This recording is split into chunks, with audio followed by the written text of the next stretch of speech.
À l'écoute du Seigneur, avec Dr Clément Akobé, du lundi au vendredi, à partir de 6h GMT. Notre louange doit dévancer les événements, on ne doit pas attendre que quelque chose se passe, et puis on prie, comme on prie parfois pour les nations, au moins où ça tire. Non, il faut prier pour ne pas que ça tire. Il faut prophétiser, alléluia. Vous voyez, regardez un peu les gens des sciences occultes. Ils donnent à chaque mois une mission. L'horoscope, on dit, bon, comme tu es né en novembre, tu es scorpion, je crois, c'est ça. Mais moi, je suis né en novembre, mais je suis lumière de Dieu. C'est pas scorpion. Et il y a des gens qui sont ici lion. Tu es lion, tu es bélier, tu es taureau, serpent, scorpion. Non, non, non, non, non. Alors nous allons voir les enjeux de la sécurisation prophétique. D'abord, à Dieu soit la gloire. Et mon ministère a commencé, à Dieu soit la gloire, par le ministère de la délivrance. Et je donne toute la gloire au Seigneur. J'ai été enseigné par le Saint-Esprit et par son Église, par l'Église de Jésus. Mais j'ai été enseigné, donc tout ce que je sais qui a été confirmé plus tard à travers les études théologiques, je l'ai reçu par révélation. Donc je ne suis pas assis là en tant que docteur, je suis assis là en tant que témoin. Ça me plaît plus que docteur. Parce que le pape Paul VI disait que le monde n'a plus besoin de maître, ce n'est pas ton diplôme qui importe. Et malheureusement, beaucoup de gens, les théologiens, font valoir d'abord leur diplôme. Non, tu dois faire valoir ton expérience en Jésus-Christ.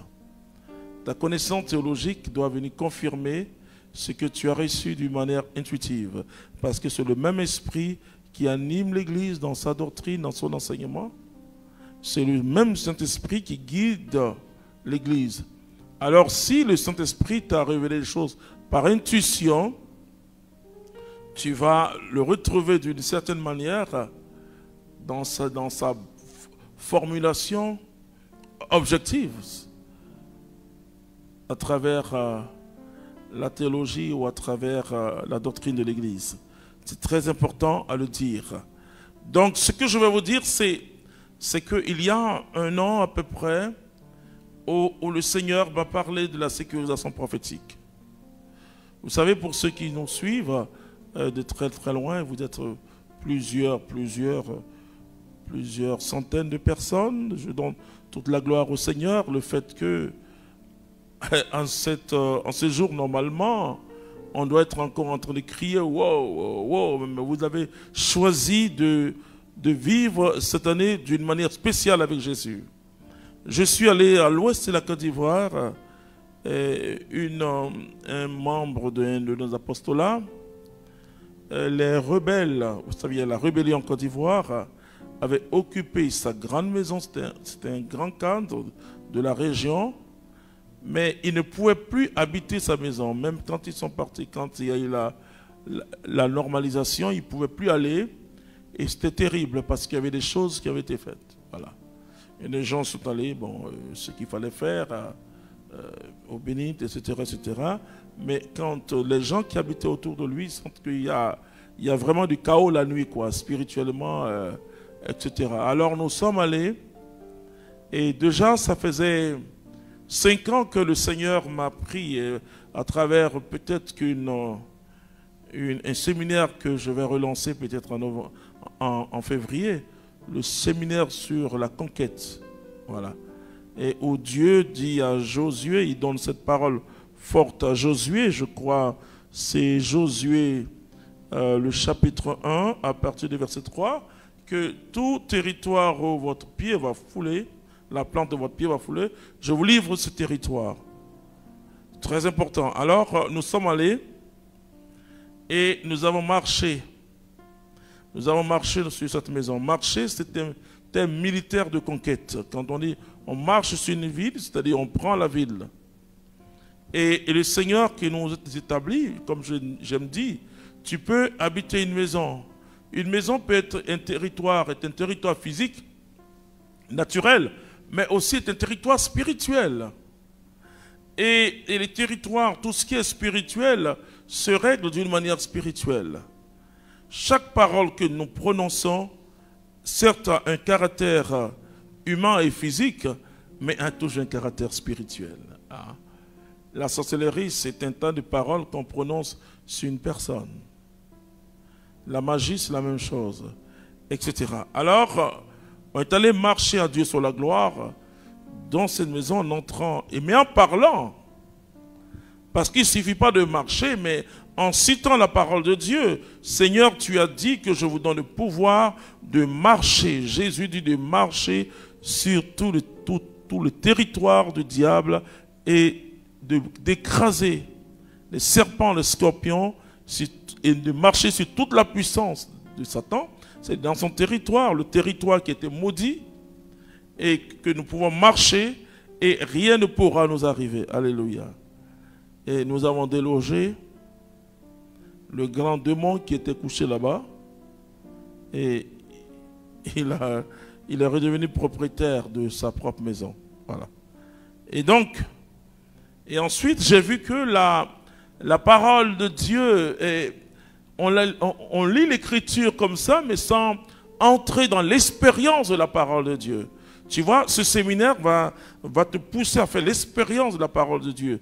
Mais Dieu n'a pas créé le monde à partir d'une autre matière, non. Mais à partir de sa parole. C'est vrai que le deuxième récit de la création nous montre que Dieu a pris de la boue pour façonner l'homme. Bon. Mais sinon le premier récit, qui est le récit sacerdotal, pourquoi? Parce que Dieu crée le monde en 6 jours. Voilà, ça nous rappelle le Shabbat où Dieu se repose le 7e jour. Mais on dit Dieu créa l'homme à son image et à sa ressemblance. Donc, mais à chaque fois, vous remarquez que Dieu dit que la lumière soit. Et la lumière fut. À chaque fois, on dit, quand Dieu dit, il y a quelque chose qui se passe. Il y a eu un matin, enfin, il y a eu un soir, il y a eu un matin, ce fut le premier jour. Toujours, ça commence, la vie commence par le chaos, comme l'enfant qui est dans le ventre maternel. Il est dans l'obscurité. Et puis, il vient à la lumière. Et nous aussi, nous étions dans l'obscurité. Nous étions même ennemis de Dieu. Et aujourd'hui, nous sommes ses amis, nous sommes ses enfants, nous sommes ses bien-aimés. Donc, le premier enjeu, c'est permettre de briser les liens de l'ignorance du monde spirituel. L'ignorance vis-à-vis du monde spirituel. Voilà. Vous voyez, je parle de plus en plus d'un christianisme trop faible pour le monde d'aujourd'hui. Ouais. Trop faible. Alors que l'évangile est une puissance de salut. Voilà. Quand le christianisme s'arrête au niveau religieux, c'est-à-dire la religion des pratiques, c'est bien. Ça peut moralement équilibrer le monde. Parce que on se convertit en une religion, ça veut dire que il y a un effort qui est fait de ma part ou de ta part pour essayer de me conformer aux règles de la religion.